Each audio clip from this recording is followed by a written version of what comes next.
Las formas torácicas cervicales van a estar muy asociadas con algunos síndromes clínicos, como es el síndrome de Horner, o bien el paciente tener un síndrome de vena cava superior, y tener todos los datos clínicos de esto, que sea secundario a una oclusión o a una obstrucción por un neuroblastoma torácico. Las localizaciones en el tórax, bueno, son paraespinales frecuentemente, y también nos puede dar compresión de raíces nerviosas y de médula espinal, y se va a manifestar como un dolor radicular, paraplegia en el pacientito, incluso disfunción vesical o intestinal, dependiendo del nivel paraespinal en el que se encuentre. Y esto finalmente se convierte en una urgencia oncológica. Debemos actuar de manera temprana para hacer citorreducción, disminuir el volumen del tumor y poder liberar las raíces que pudieran estar ahí comprometidas.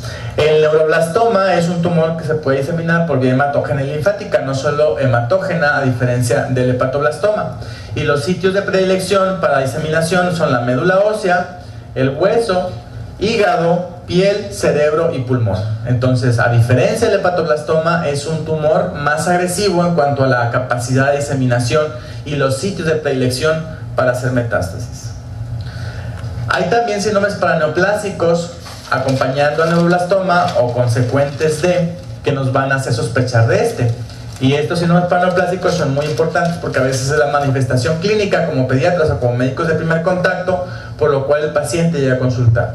Y es el síndrome de Pepper, que el síndrome de Pepper es una dificultad respiratoria de evolución corta y no es más que otra cosa secundaria, restricción de la caja torácica por una infiltración masiva de neuroblastoma a hígado. El neuroblastoma, una vez que infiltra el hígado, tiene como la capacidad de crecer muy rápido y duplica su tamaño muy pronto, y nos lleva entonces a un síndrome de Pepper, que mencionaba que es una dificultad respiratoria restrictiva.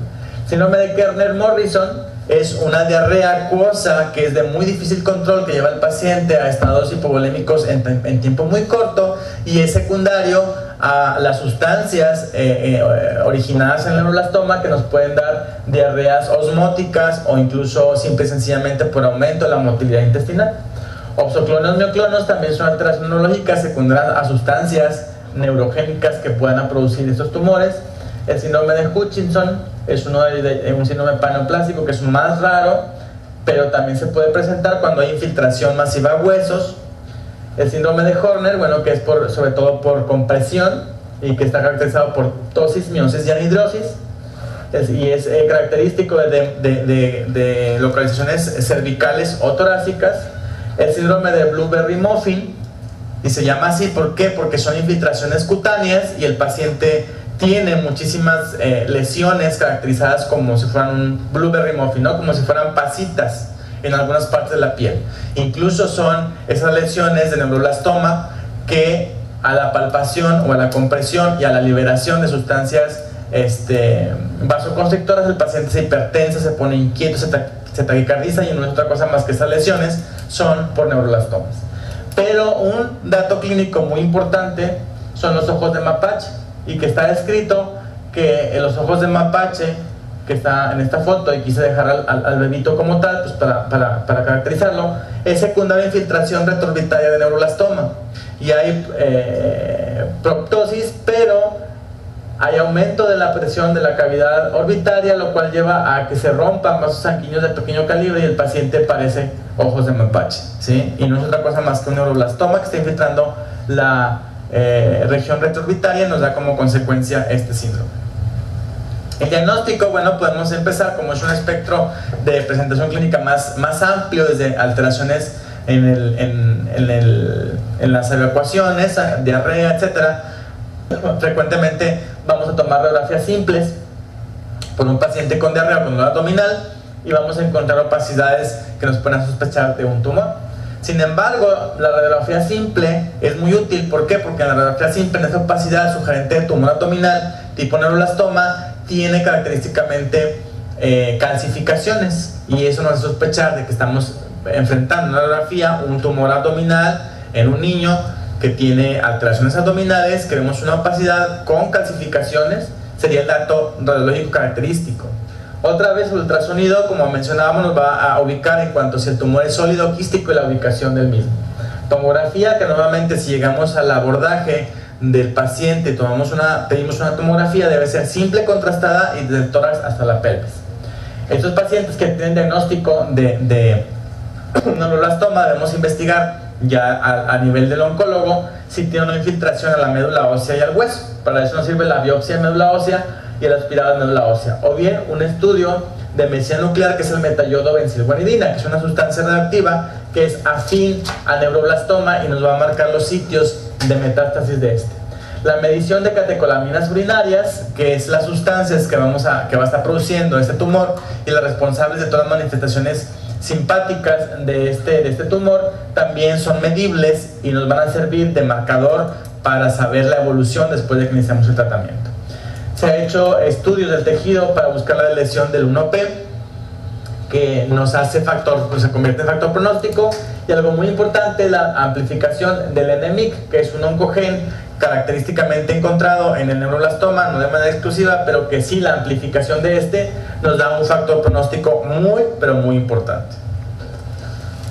Mencionábamos la estratificación del grupo oncológico americano del neuroblastoma.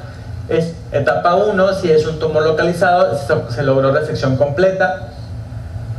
Si los ganglios linfáticos han sido negativos, los que se identifican alrededor de la región del tumor. En la etapa 2 se puede dividir en 2A, 2B, dependiendo si tenemos resección completa macroscópica, que tenemos residual microscópico, pero si los ganglios son negativos o si son positivos. En la etapa 3, cuando hay una infiltración que sobrepasa la línea media, que no sobrepasa la línea media, pero tenemos ganglios positivos, y que el tumor continúa siendo unilateral con ganglios del mismo lado, con laterales positivos, perdón. En la etapa 4 es una diseminación distante a hueso, médula ósea, a hígado u otros órganos, y aquí en el neuroblastoma hay una forma de clasificación que se llama etapa 4S, que es un tumor primario que puede ser 1 o 2, con diseminación específica a hígado, a piel o a médula ósea.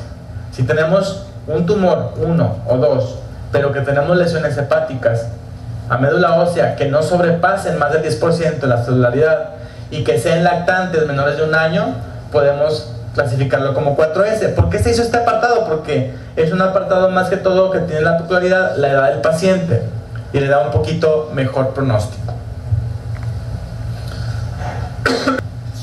Nuevamente la cirugía, de preferencia con resección completa, pero que en el caso de neuroblastoma es más difícil porque son tumores que más fácilmente están diseminados, pero al menos la citorreducción quirúrgica nos ayuda mucho para el pronóstico del paciente. Después, acompañados de quimioterapia, donde se han utilizado un sinfín de fármacos. Actualmente el topotecan es un medicamento de reciente uso en pediatría y específicamente en pacientes con neuroblastomas con buenos resultados. La radioterapia, aquí sí, en pacientes mayores de 3 años tiene un papel muy importante. Mayores de 3 años porque abajo de 3 años la radioterapia no está proscrita, pero sí tenemos que ajustar mucho la dosis. Y el trasplante de médula ósea en pacientes que se tienen que utilizar altas dosis de quimioterapia y hacer rescates con células progenitoras hematopoyéticas también es parte del tratamiento.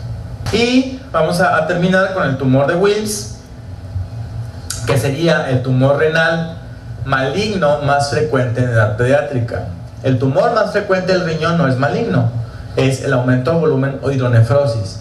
Pero los tumores malignos, el más frecuente, pero no el único en edad pediátrica, es el tumor de Wilms. Tenemos estadísticas que se presentan en 7.6 casos por millón de pacientes o de personas menores de 15 años. El género masculino, un poquito menos frecuente que el femenino, 0.92 a 1. Unilateral, se puede presentar unilateral o bilateral. Cuando es unilateral, la edad promedio son los 41 meses. Y cuando es bilateral, son pacientes más pequeños, son los 29.5 meses. Estos tumores se van a relacionar con algunas situaciones también congénitas. Pacientes con aniridia, hemihipertrofia, criptorquidia o hipospadias o en general malformaciones genitourinarias van a tener predisposición a tumor de Wilms.